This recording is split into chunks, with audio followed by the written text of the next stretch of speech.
Hey, it's Monday, and you know what that means. Raceverse is back, and it's IndyCar Night in America. Hey, outside of Indianapolis, there's been one oval to exemplify the performance and excitement potential of IndyCar, and it's the Michigan International Speedway. Between USAC, CART, and IndyCar, the series combined to hold 56 sanctioned races at the Speedway. Despite the last race being in 2007, Michigan has hosted the fourth most IndyCar races in the modern era, only behind Milwaukee, Phoenix, and Indianapolis. Unlike those other tracks, however, Milwaukee did not play favorites and did not always reward the fastest, the most experienced, or have the team with the best equipment. The list of drivers who received their first or only IndyCar win at Michigan is a virtual who's who of IndyCar history.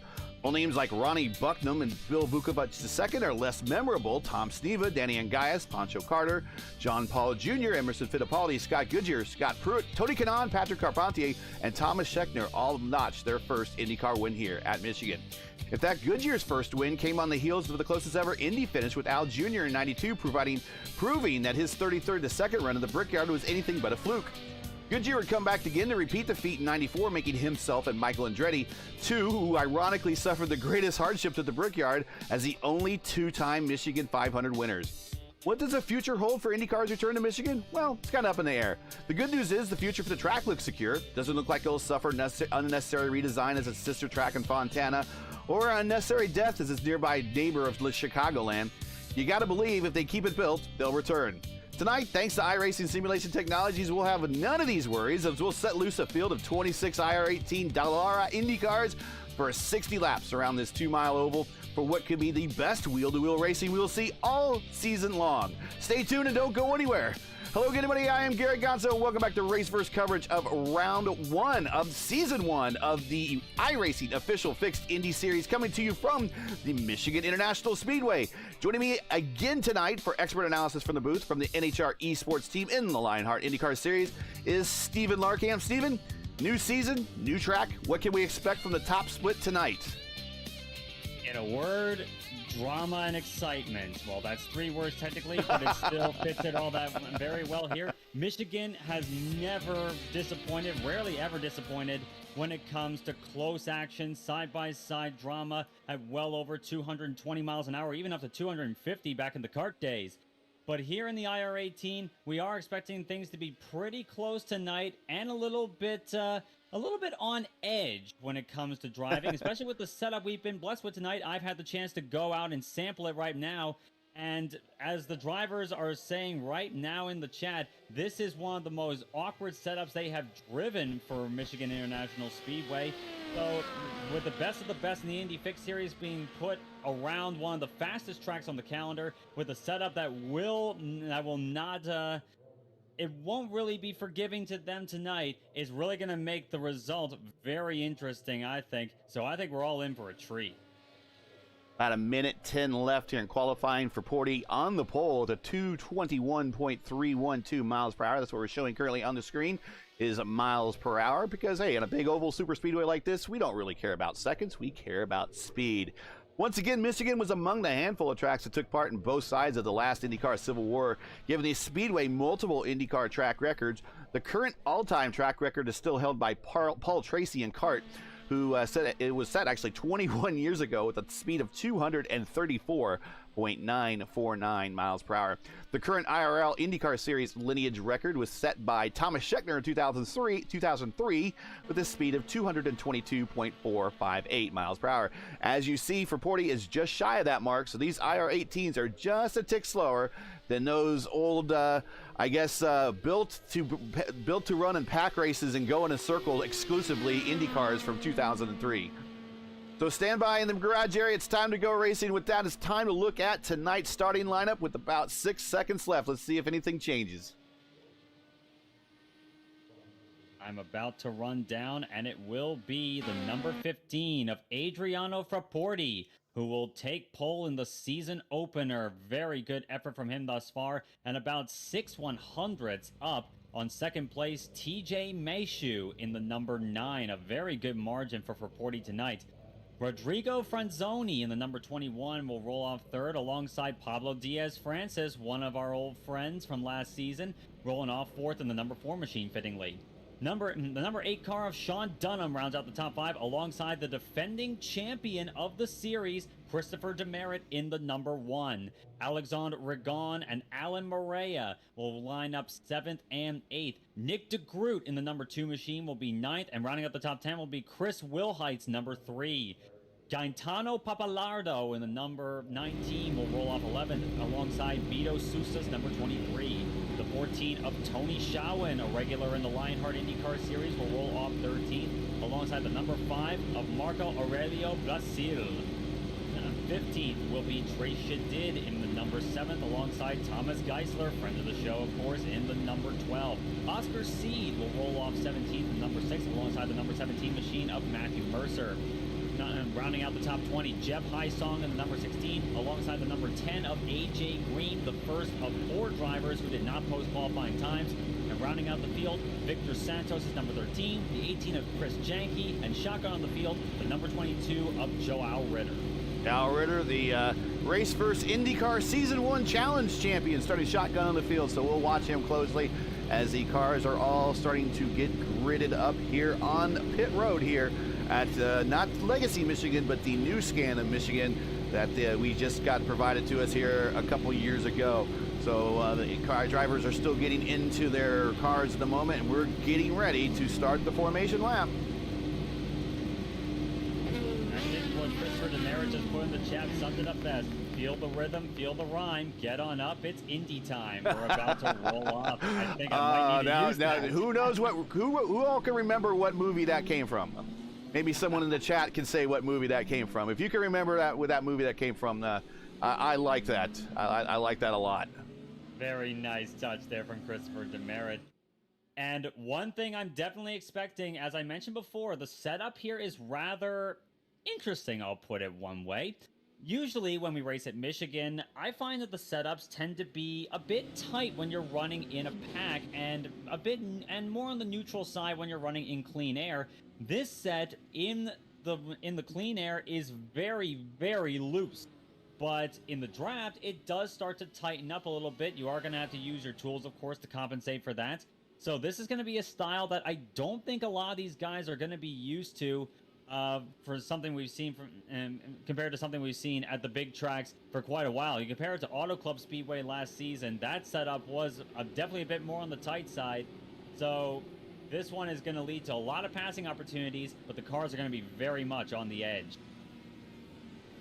The championship battle is right up at the front again. Position 4, position 6. Those were your two antagonists, primary antagonists for last season. They are lined up one in front of the other right now on the outside row, coming to the green flag here in turn 4. We'll keep our eyes on them, plus some other drivers in the lineup as they catch our eyes as the speeds come up. We're getting ready to go green for Season 1 2022. Caller as we go. Fraporti holding them for the moment. Green flag flies. The season is go.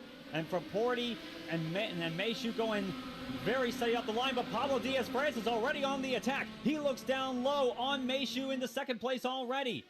And he shot the gap. Fraporti going to 1. Shot that gap nicely. That was very well timed on his part, I think. But now Franzoni already getting back at him as he comes up onto the top side to challenge for the point. But it is Fraporti that will hold on to that low line. And he will lead the first lap of the new season. Meanwhile, behind them, Sean Dunham in the number 8, already getting the run on Franzoni, and he's looking all over the back of Fraporti, trying to avoid getting into the back of him here. Very close quarter stuff early on, and already we're going 2 wide, multiple cars deep. It's already looking to be what we expected, and what we expected was excitement. As Franzoni looks to the high side once more on Fraporti, he does have a nose a little bit, but Fraporti will have that low line, and he will maintain that. Man, talk about some tight quarter action. I figured looking at this schedule for this season, I didn't really see a lot of races where we see a great deal worth of pack racing, and I figured this would be the one that we would see a lot of wheel-to-wheel action, and it is proving to be that way already very early in to this, 60 laps tonight, so one pit stop affair.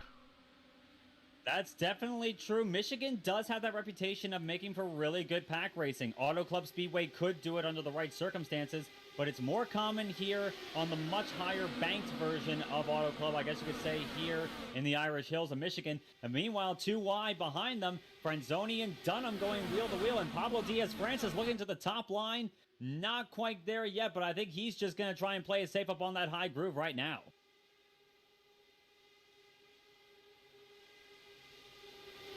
And also, I'm noticing playing it safe right now is the defending champion, Christopher Demerit. He's just tucking in right there in the back and towards the back of the top 10. He's still within earshot of pretty much everyone else around him.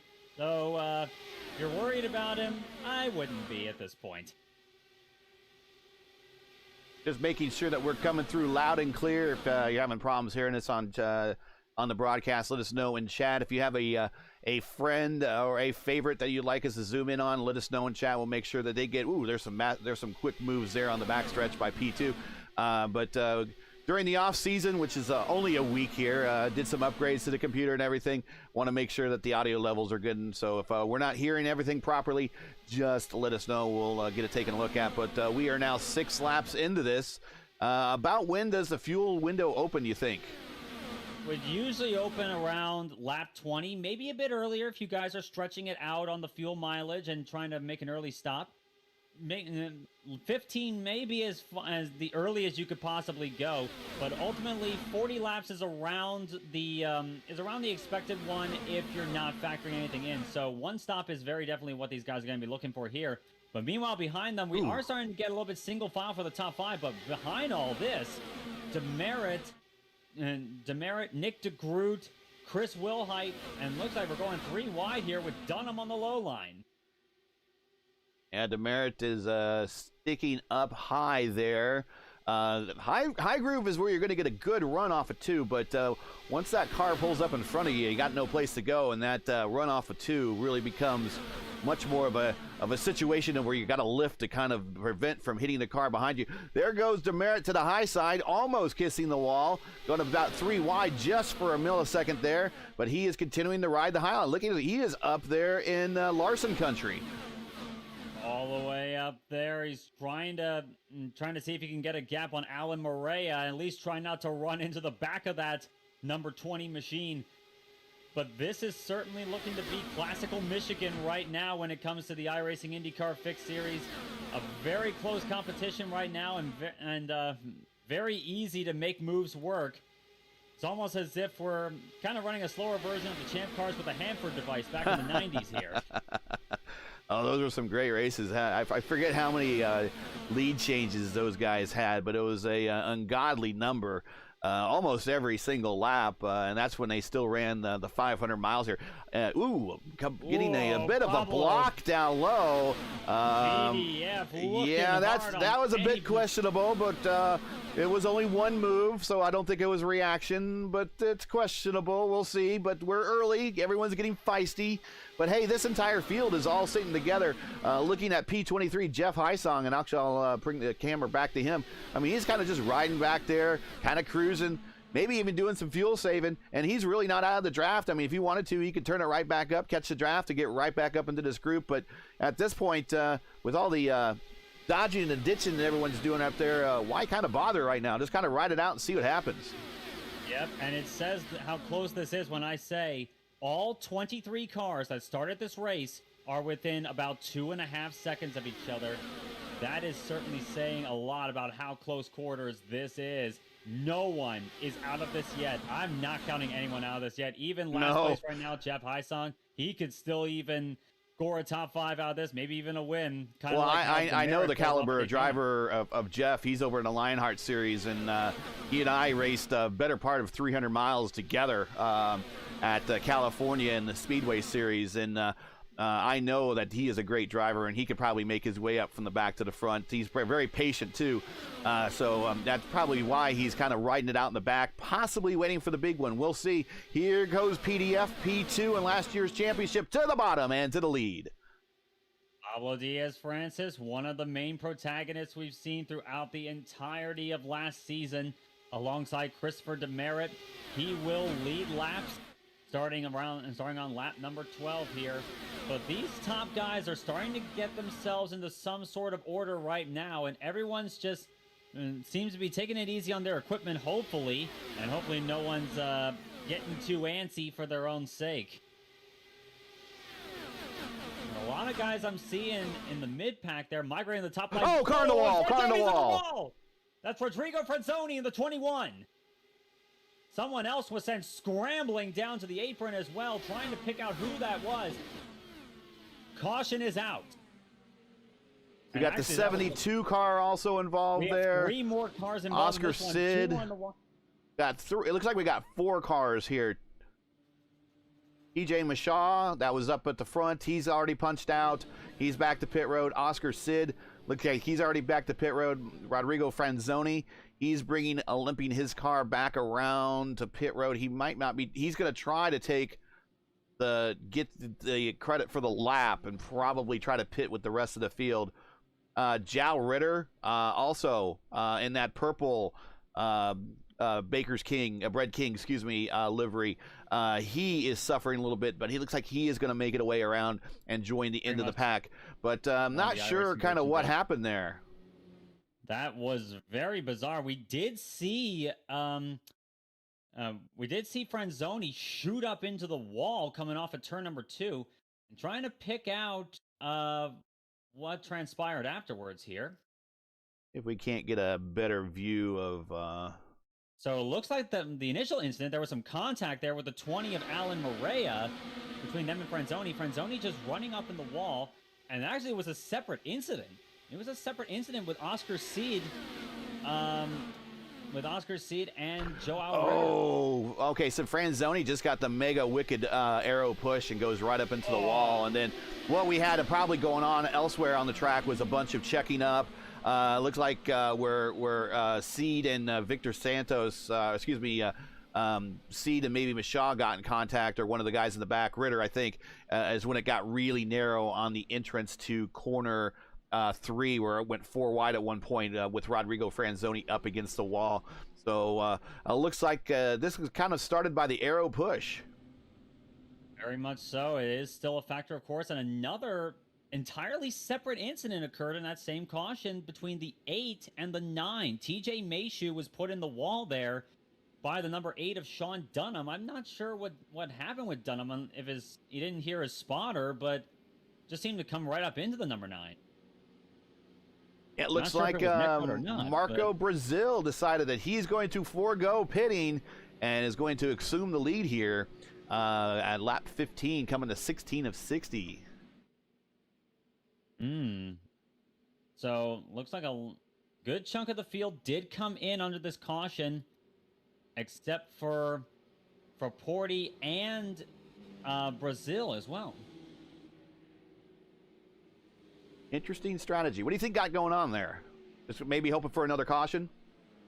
It would certainly seem that way, and of course, nothing is ever off the table until the checkered flag flies.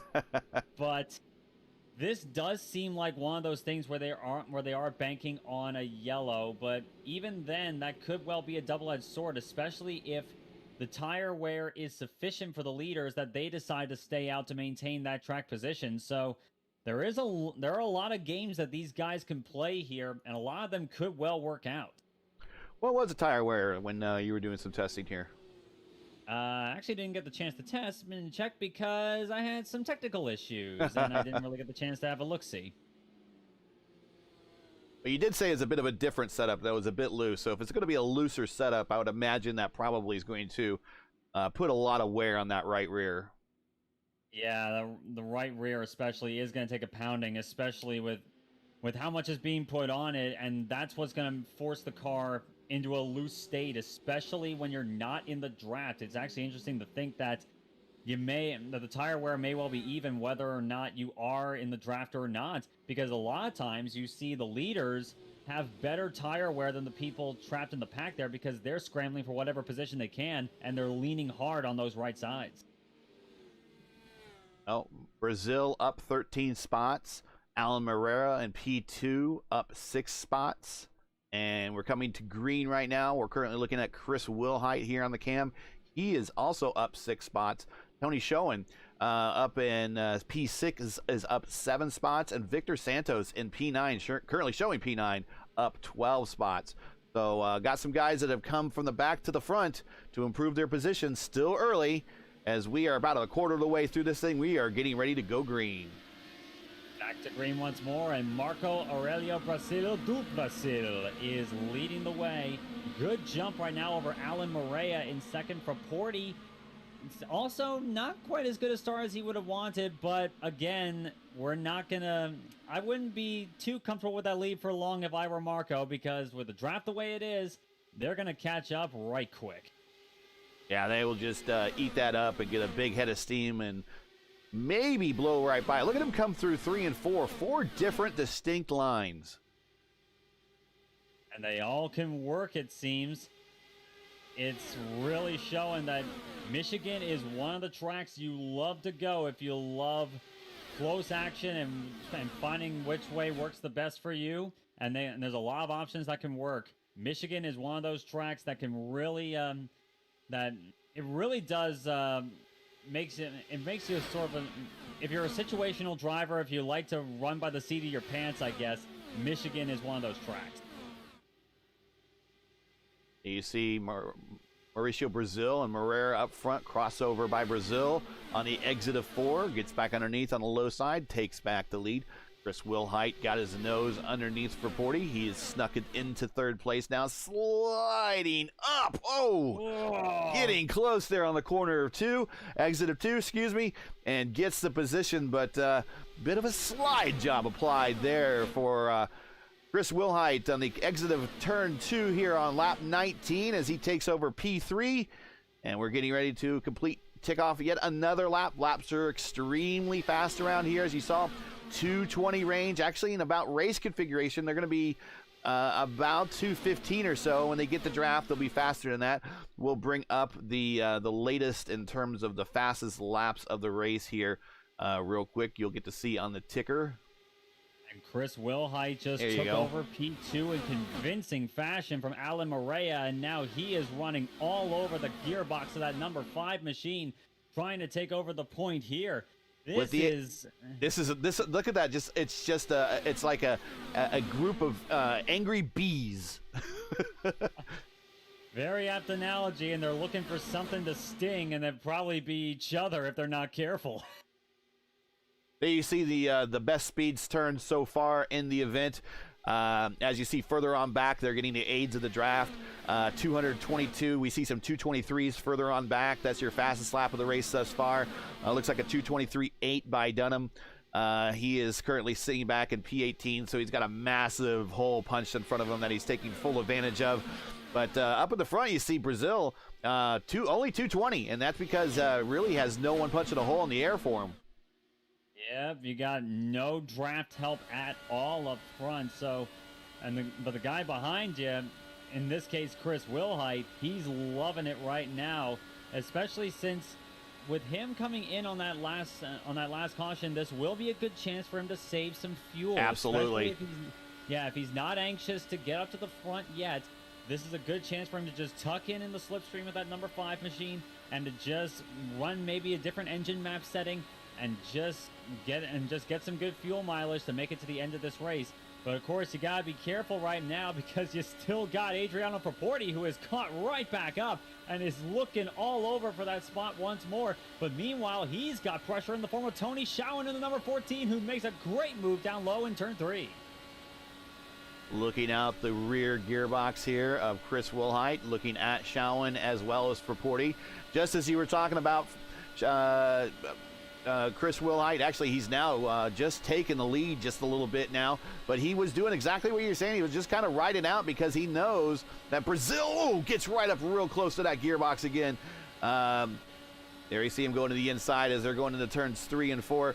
But yeah, you saw he knows that he has a pit, so there's no reason to really race Brazil extraordinarily hard, not last lap hard.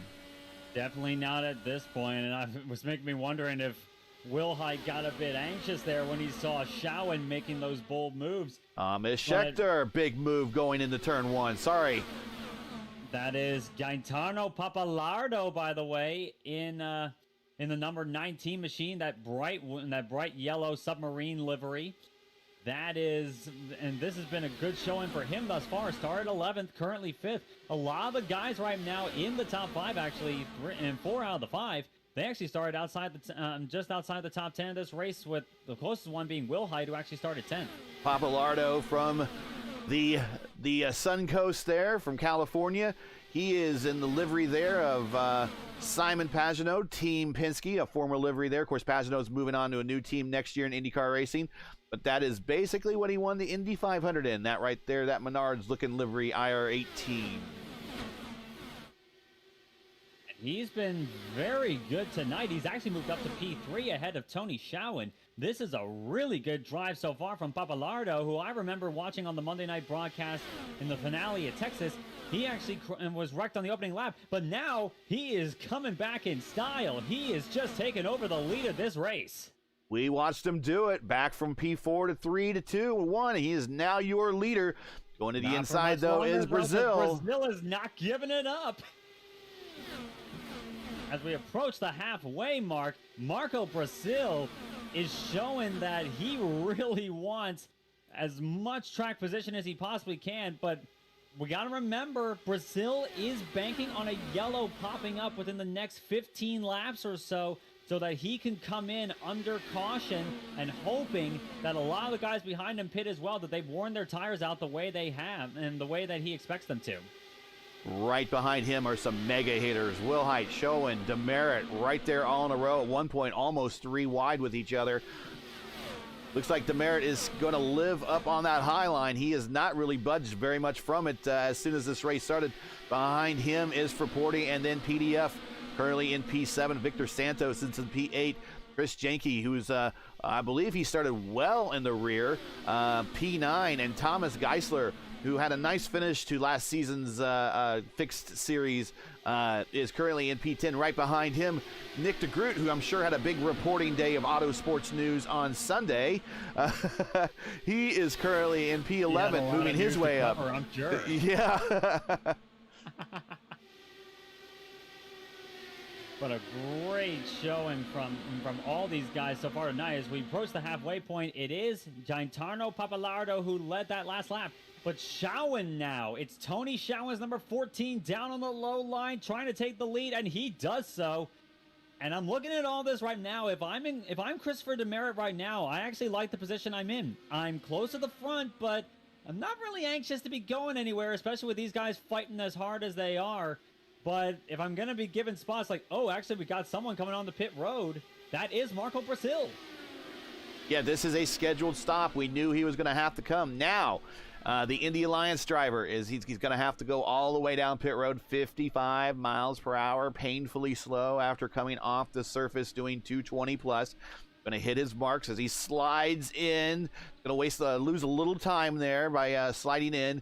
Going up on the jacks, getting a new set of tires is going to leave him with one more set in the pits, down and away, and we shall see if he comes out ahead of the leaders. And no, the leaders are going to get by him and put him a lap down. This is an interesting call. This is a really weird, strange call, if I'm honest, because with the amount of fuel these cars have, 18.5 gallons, you could go over 40 laps with a caution being factored in. So I would imagine I would have stayed out for a few more laps and banked on a yellow, but maybe he was saying that that was all for naught. He was not going to get that that caution anyway.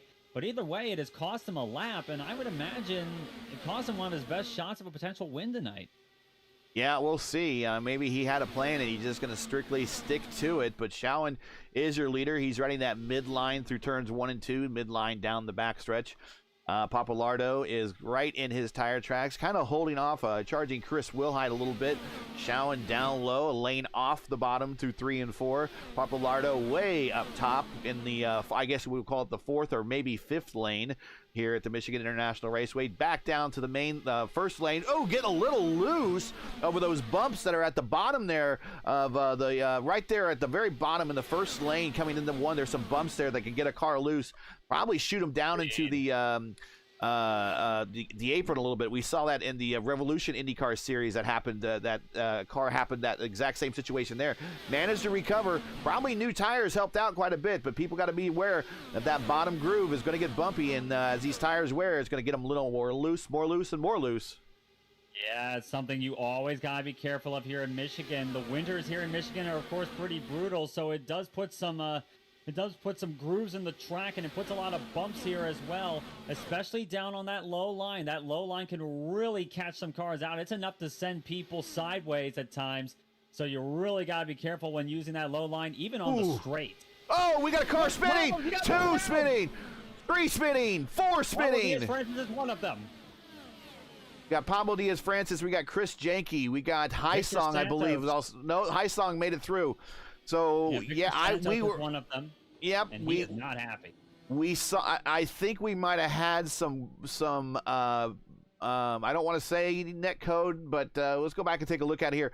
We actually saw it. I had it on the camera where we were watching a good battle between PDF and Thomas Geisler, and Thomas made a looks like got a good run and had to really pull down out of the draft. Let's see if we can't get a slightly better. That was a netcode incident between PDF and Geisler. There was a lot of room between those two cars. Geisler did move up a little bit, but it was nowhere near enough to actually make contact on the screen. So once again, the silent killer claims another victim. That certainly hasn't changed since last season. Yeah, let's try to get on board here with our leader, or at least Thomas Geisler here. So yeah, the cars collected there were Chris Janke and Victor Santos. They were the main ones involved in that. We might be a lap behind here, but as we were watching these two, let's get on board with Thomas here.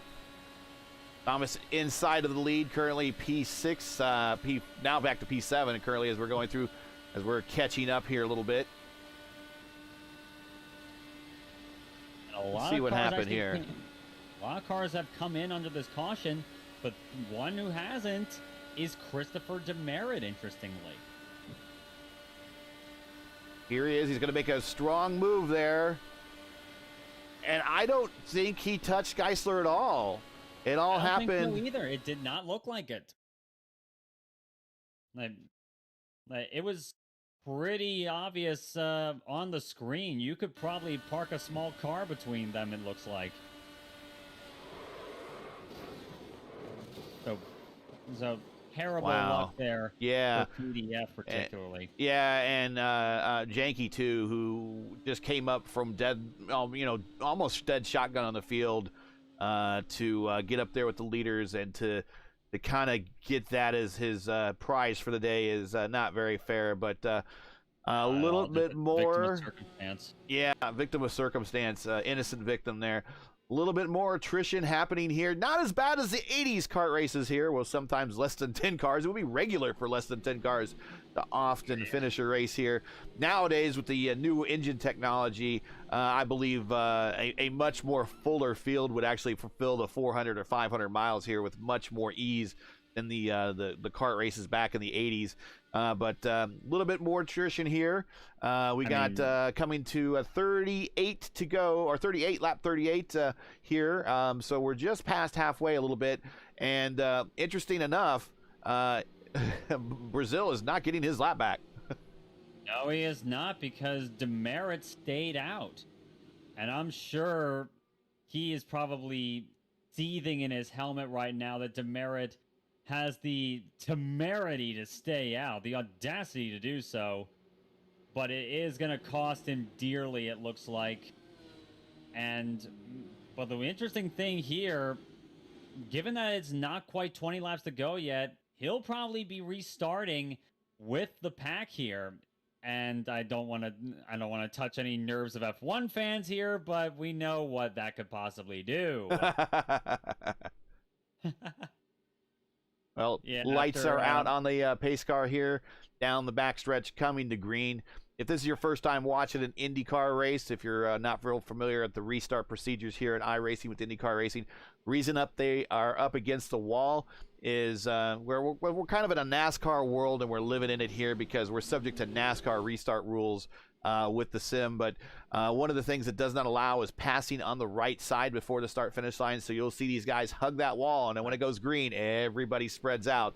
But that's why you see everybody up against the wall. If that was real racing, they'd be in the gray, and they'd be getting dirt on their tires. They would not want that. Demerit has a big lead between himself and Brazil. Not sure what's going on here. The late restart, very late restart, but Demerit is going to have himself a big lead going in the 1. Massive lead over second place Tony Schowen right now. And this would probably be, this would have been the moment where there's probably a moment where F1 fans are seething right now that this would have been what happened if something was different in the stewards room of the Abu Dhabi Grand Prix. But sorry if I touched any nerves there. Not really. But, but there goes Brazil back to the front to get his lap back. Now Brazil is on the tail end of the lead lap. Just by the skin of his teeth, though. But Demerit has lost the lead right now to Tony Schowen, and with Wilhite down low. But now both both Brazil and one of the Moreira. It's now Moreira. Yeah, so it would be of who of those two to really work together at this point to stay up front and pray for another caution at this point, because that is the only way they are getting back around to catch the back end of this pack. That's really the only option for them at this point. They are banking everything on a yellow coming out in the last. And he's passing him. See, I don't understand what he's doing here. Now, unless they're actually going to start trying to swap it back and forth at the end of the backstretch, we'll see if Moreira tries to get that back, and they're going to do a bit of a swap. But in the meantime, Schowen's just right with them, so he's not letting them go anywhere. They're swapping again, so maybe they're trying to play leapfrog a little bit to kind of pull themselves out of this. But in the process, you know who's really helping? It's helping Schowen, because Schowen's just kind of coming right along for the ride. Yeah, Schowen's just a freeloader on them. He's a free passenger between the little train right now of the two lap cars. But it's this is an odd situation for these two lap cars. They're going to be like, they are pleading with the racing gods for everything to go in their favor right now.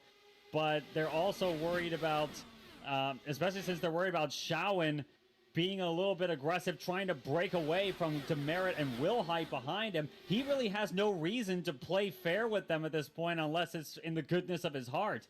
So he's the guy with nothing to lose at this point, but the guys in front of him have everything to lose.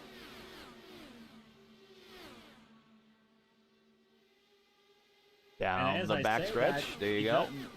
As I say it now, Schowen seems to have something to lose right now, and it's the lead of this race as Demerit and Wilhite are looking to make some moves happen up on that high line and the low line. 3 wide coming to the start-finish line of Papalardo.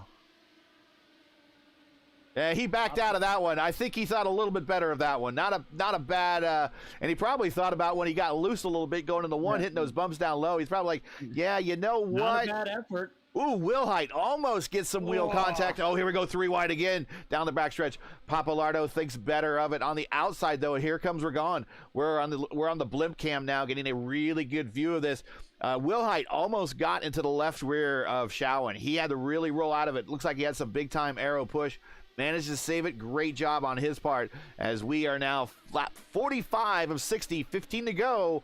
And we're going to see if Demerit here is going to turn the wick up. Does he have the fuel to go the distance? Remember, he did not stop last time. The entire rest of the field did stop this time, and they are good to go to the distance on fresh tires. This really has turned into, once again, as I say, it's classic Michigan. Here's another car in the mix here. It looks like it might be an injured car of Victor Santos. Santos doing everything he can to get out of his way. And this is really close. He almost held up there. Ragon wanted to go down there, but he saw a screaming Nick DeGroot, and you saw him on the video turn the wheel twice, make that car jerk. It's like, do I go, and thought better of it. But right now, Victor Santos is Wounded Car is a bit of a cork on the back end here of the funnel, where everyone is just trying to work their way around him here, as we are less than 15 to go here at the start-finish line. Papalardo is your leader.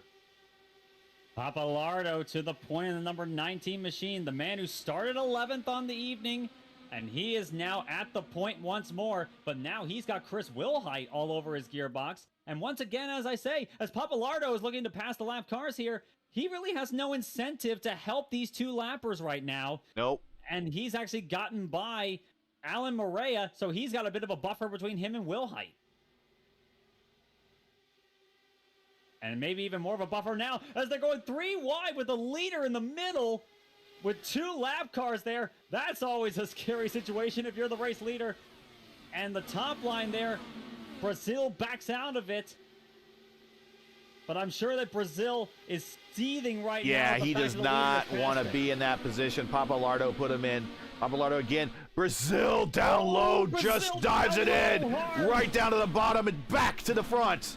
What a power move there from Marco Brazil. And this is for a lap car trying to stay on the lead lap here. And Morea, they're trying to leapfrog each other now. But the problem here is the draft is such a big factor that they're not going to get away no matter how hard Look at they this try. P4 on the high side. Talking about B's earlier. Here's this yellow and black car. Motorsport.com, Nick DeGroot. He has now worked his way up into the top 5.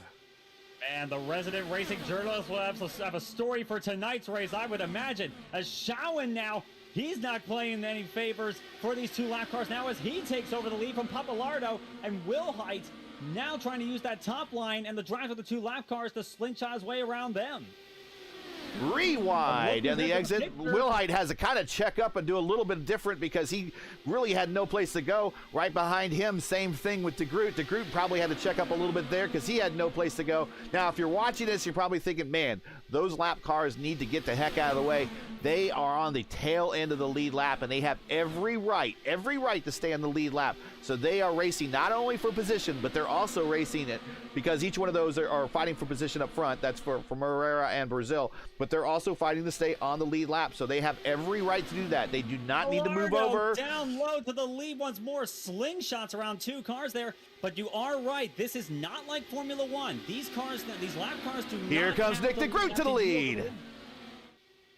And Nick DeGroot takes 1 yellow car to the lead ahead of another yellow car. Oh, we get a little tight here. Cars in front of him. Getting a little tight. The D. Oh, going down low. Down low. But 3 wide on the bottom goes Nick DeGroot. Oh, and he cuts right up in front of Moreira. He has had enough of this. These lap cars have been a nuisance to the leaders, it seems, and they want to do something about it as Papalardo is trying to make something of it as well. And Brazil weaving back and forth, trying to find a hold. Let's put the car, that nose of his car, the eye of the needle right there. Oh, Moreira putting the block a little bit on the high side there on DeGroot. Coming down low. Here comes Wilhite. Wilhite down to the bottom in turn 1. He's going to go to the lead right now, but very close up behind them as they take it 3 wide and almost puts them into the wall once more. 8 laps to go. 16 miles here at the Super Speedway up in Brooklyn, Michigan, and we are 4 wide going to turns 3 and 4. Turning into a 220-mile-an-hour version of a street fight in the other version of Brooklyn. Wilhite almost made contact with his right front wing on his left front wing. Right front wing, actually, on the left rear, excuse me, right rear. One of those rears, yeah. Moreira. Woo. So much actually going on. Lefts, rights are not coming out of my mouth cleanly. It's kind of hard to when it's exciting as it is. But Morea once again gets back in front of the leader, who now is Chris Wilhite, and now he's gonna have. Oh, yellow caution on it, and that is a Brazil, I think. Nope. Was it Marco Brazil? Don't think it was. It's Chris Demerit. Chris Demerit is involved in it. Oh no. And I know there was a car running. I know there was a car running slow up high. Let's see what happens.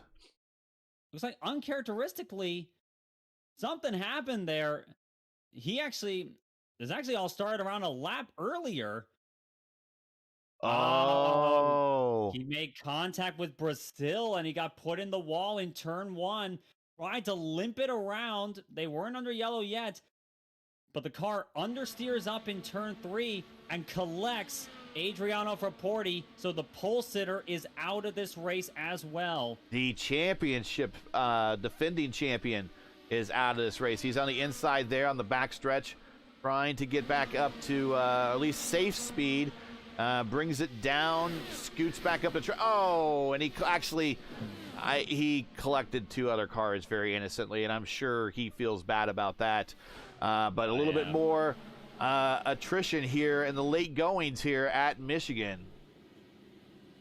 And attrition through really just the nature of the beast that is Michigan International Speedway and Indy cars. With as close quarters as it is, it's easy to make an error even if you are the defending champion, and it's easy for a massive checkup to lead to contact that puts someone out of it. And I keep being reminded of races of attrition. I think back to California Speedway in 2000 where the attrition was enormous. I think there was only like 7 cars that finished. Most of them were from blown engines, not so much here.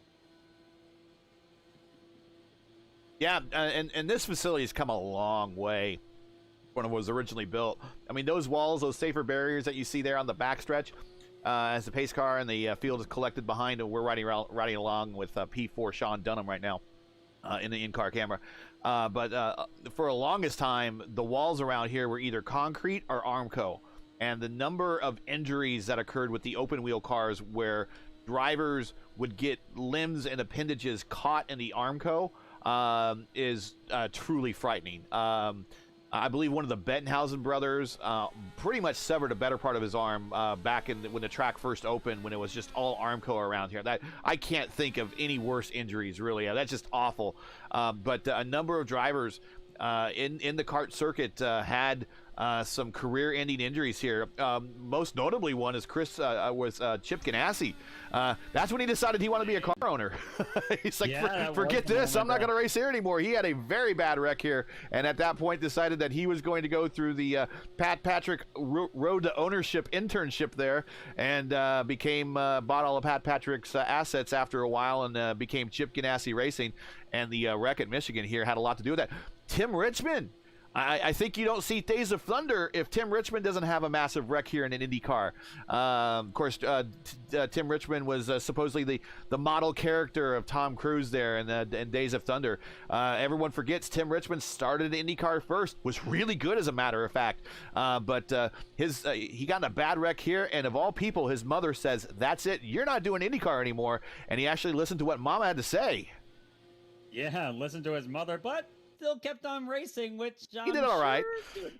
All right. He did all right for himself, but at the same time, I can't help but think that his mother was still a little bit uneasy, even if the speeds were a bit slower. Because you are right, the racing safety has come an incredibly long way since the near blood sport days of the 60s, even the 1950s, 60s, 70s, and going into the 80s.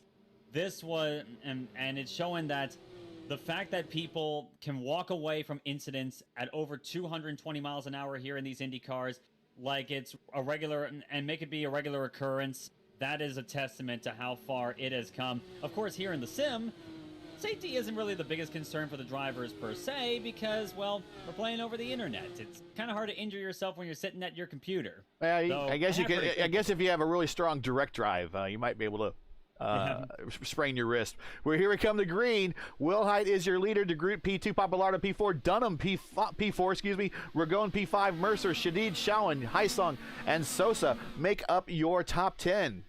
3 laps to go. DeGroot already on the attack. 3 laps to go. It is very definitely go time for everybody involved. As Will Height, looking high, looking low. He's going down to the low side into turn number 3. And Will Height looks like he will get the point right now. But catching up right behind them is Papalardo and Sean Dunham as well. Dunham has taken P3. And both of these guys are very definitely in a shot at the win tonight. It's a 4-car battle thus far, but I can imagine a few more will get into this too. 2 laps to go. 4 more miles. Sean Dunham just threads the needle in front of Papalardo. Papalardo's probably not very happy about that, but Dunham maintains the momentum, and he maintains the draft, and he is going to be in P3. Here comes Ragon. And here comes Wilhite down low there. I was about to say Dunham got a bit of arrow push behind Wilhite, but now Wilhite takes the point ahead of DeGroot. Oh, Papalardo gets a side job. Papalardo up to P3 once more, and Ragon is tagged onto the back of them too. White flag in the air, 1 lap to go here in Michigan. No cautions, of course. We're racing this one to the end. It's DeGroot by 6/1000ths of a second at the stripe. Wilhite going to be looking high and low here. DeGroot has the point, but that may not be what he wants. As the wrecking him behind it, and we are going to go caution on the racetrack, and the race is done. Your winner is Wilhite down low. He's back to the lead once more, and DeGroot, he's going to be looking to get the trap coming to the checker flag here. No yellow. Not quite enough. I don't think he's going on the apron. No. It is Chris Wilhite. Wilhite wins the day at Michigan. Wow, I was watching the rest of the wreck behind it, and we're going to have to replay that finish from the point to the wreck. And let's go ahead and do that right now because I was watching the wreck, and I was expecting them to go yellow, and that did not happen at all. So let's go ahead and pick it up. They did not bring out cautions on the last lap. Let's go ahead. Do not happen if we take the white flag. Let's go ahead and watch it here. So Ragon just kind of washes up a little net coating to the side of Papalardo. Mercer gets around. He got lucky. Sean Dunham. Mercer and Dunham now running back to the and here we go. We're watching this here again as a replay. Going to the apron, not going to be enough though. Chris Wilhite, is your winner. Wow. Fantastic finish here. A classic Michigan race gives us a classic Michigan finish. 25/1,000ths of a second at the stripe between Wilhite and DeGroot. That is the kind of stuff we love to see here at Michigan International Speedway, and it's putting on a classic here tonight. Well, let's take a look at tonight's final results here before we dip into the interview room to see if possibly we have anyone there. But here you go. Chris Wilhite, by the thinnest of all margins, gets the win over Nick DeGroot and Sean Dunham. Matthew Mercer, Tony Schowen make up your top 5. Jeff Heisong, Thomas Geisler, another Thomas Geisler top 10. Just how he operates there. Get top 10 after top 10. You finish top 10 in the standings. That's what it is. Another consistent run from him. P7. Indeed. Alan Moreira, P8. Tracy Dean, P9. Beto Sousa, P10. AJ Green, Jao Ritter. Gintano Papalardo, unfortunately, P13, but that really does not show what type of race he had, as well as Alexander Ragon in P14, and then Marco Aurelio Brazil in 15th. Moving on to the back half of the field, PDF, a difficult start to trying to capture the Division I championship. He's now dug himself a bit of a hole, but he will try to make his way out probably in the next race here in about an hour or so. He's 16th. Victor Santos 17th. For 18th. Demerit, the defending champion. Again, he might be in that next race here to try to make up the difference here. P19. And the remainder of your top 20 is Chris Jakey, who unfortunately was an innocent victim. Rodrigo Franzoni in P21. Oscar Sid in 22, and TJ Mashaw in 23rd. So let's take a look and see if possibly anyone might be in the interview room. I don't see anyone yet, so we shall wait. And while we're waiting, just your thoughts on how that one finished up. Everything you expected it to be for Michigan? It was typical Michigan, I'd say. It was a fantastic race. This track is, of course, no stranger to fantastic racing and open wheelers. And it put on a demonstration of what this car is capable of at big, fast ovals. This track usually is one of the best on the calendar for close quarters racing, and it certainly showed it tonight. There was a little bit of frustration, I could tell, on the part of a lot of drivers at the front, with those two lap cars being involved in the fray for a lot of the back half of the event. But it really did show that it's hard to break away from anyone here, and when it's hard to break away from drivers around you, you tend to fight pretty hard, fighting hammer and tongs going to the checkered flag, and that was what we got. And unlike a few times we've seen the IndyCar Fixed Series, it went all the way to the checkers and not ended under the behind the rather car, mundane, rather the mundane existence of the pace car. Yeah, and as I figured when I saw the season 2 schedule when it came out, and we'll look at that just here real briefly before we let go. Give a couple more minutes to see if anyone wants to pop into the interview room. But I figured when I saw that schedule that this would be the race that we would probably see the pack race of the year. There's some other ones coming up, and let's take a really quick look at those real quick. I don't have a graphics to show you, but we will go over what we got. Of course, we opened here next week. We moved to Indianapolis, which is great. So we get to go to Indianapolis very early into the season. Then we go short track racing at Iowa. Then the first of 2 road courses, which will be Road America. There were some angry people in the forums, fixed series forums, about they wanted this to be predominantly oval, which it is, but the addition of a second road course did not make people happy. But again, they give you a number of drop races here, so if you don't want to participate in the road course, which we saw last year, I believe Demerit did not participate in the Roval. You don't have to. You could probably have one of your drop weeks. Going off to Gateway then, which is should be an entertaining race there. A lot more technical oval than you would believe. Then probably the first of another pack race where we go to Las Vegas. Unfortunately, a lot of bad IndyCar history going on there. Probably learned a lot. If anyone learned anything at Iowa, they're going to apply it to Richmond in week 7 because, again, a very similar racetrack there.